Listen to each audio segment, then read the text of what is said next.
So let's determine who your client is physically. Are they male or female? What's the answer? Well, they're both. I know. A lot of times they are. Which do you have more of? You're almost certainly going to have more. If you have more than 70% male or female, ignore the other 30% as if they don't exist. They'll still buy anyway, but don't talk to them. Ignore them. Pick a dog in a fight. If it's 50-50 and you're a guy riding, pick the guys. If it's 50-50 and you're a girl riding, pick the girls. Because you're going to relate better to your own sex, usually. Unless there's an oddity. Some women relate better to men. A few men relate better to women. But as a rule, that's not true. Okay? And the thing is, when you try to split it and relate to everybody, you'll relate to nobody. Ignore them. Talk about the women like they're not there. You know what they'll do?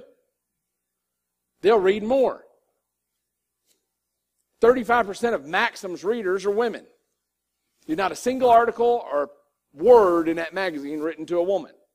35% of their paid subscribers are women. All right? I had a confession. It's in my little bio. If you saw it when I went by, I read Cosmopolitan magazine cover to cover. I don't know why. I really don't know why. I guess I'm still trying to figure out women. And I'm sure Cosmopolitan's giving me an accurate portrayal of all of them, right? I buy it for my wife. I bring it home, and I'm like, oh, honey, I got you this. And she's never read one, I don't think. And I'll leave it on the couch, and then I'm like, up at 3 o'clock. Like, wow, really? They really think that? So the other sex will pick up on it. Age, old or young. This is pretty big. Older people won't read stuff for younger people, and younger people typically won't read stuff for older people. They really won't. This is a much different thing. So pick your pony, right? Do they have kids or no kids? That's almost as important as age or sex. People have kids have a totally different life than those who don't. I mean, it is completely different, right? They have a different set of priorities. They have a different set of everything. They have a different kind of time, all kinds of stuff. If you can determine their energy level, that's great. It's harder to do. The way you determine that really, are they, if you got a 60-year-old male audience, if they're buying Kayaking magazine, they're active. If they're not, they're not. No. And you can determine a lot of that stuff. There's a lot of, you'd be surprised what you can determine. Are they attractive or not, by and large? Right? By and large, over-the-road truck drivers are not attractive. Just a fact of life. By and large, fashion models, pretty good looking. Right? By and large, cocktail waitresses in casinos, pretty good looking group of chicks. Right? That matters. If you can get that information. These first 3 are the most important, and 2 are optional. Try to get what you can.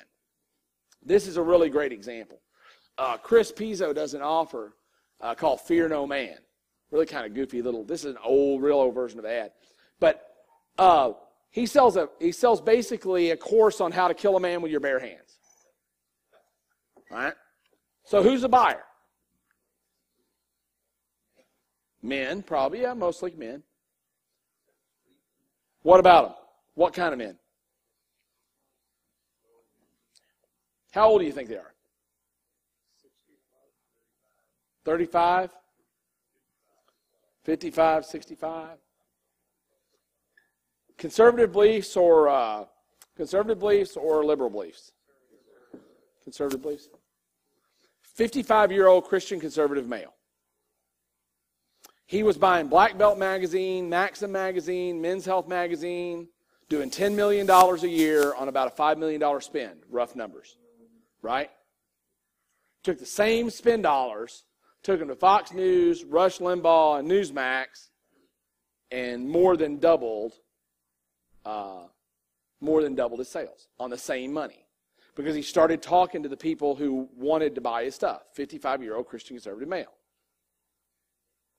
Now, that's partially because 55-year-old Christian conservative males may feel vulnerable, right? It's also partially because 55-year-old Christian conservative males have something that 22-year-old young buck males don't have. It's called money, right? The 55-year-old Christian conservative male market is the best buyer market on the planet today in direct response, period. Guess what they buy? Everything, right? Guess why I own survivallife.com? Because that's my guy. We port them over to political, we port them over to financial, we port them over to all kinds of stuff. They buy everything. So if you can attract the 55-year, they are the target. It used to be 24 to 34-year-old females, because that's who bought dish soap and Palmolive and shit like that. That's who Procter & Gamble wanted. Now it's 55-year-old Christian conservative males. They're sitting on $125,000 to $300,000 in cash. They got nowhere to spend it. They're bored out of their mind. They don't believe they can actually do it. They're the perfect buyer. They meet all that criteria that we talked about. And they're scared to death. Thus, to kill a man with your bare hands. Right?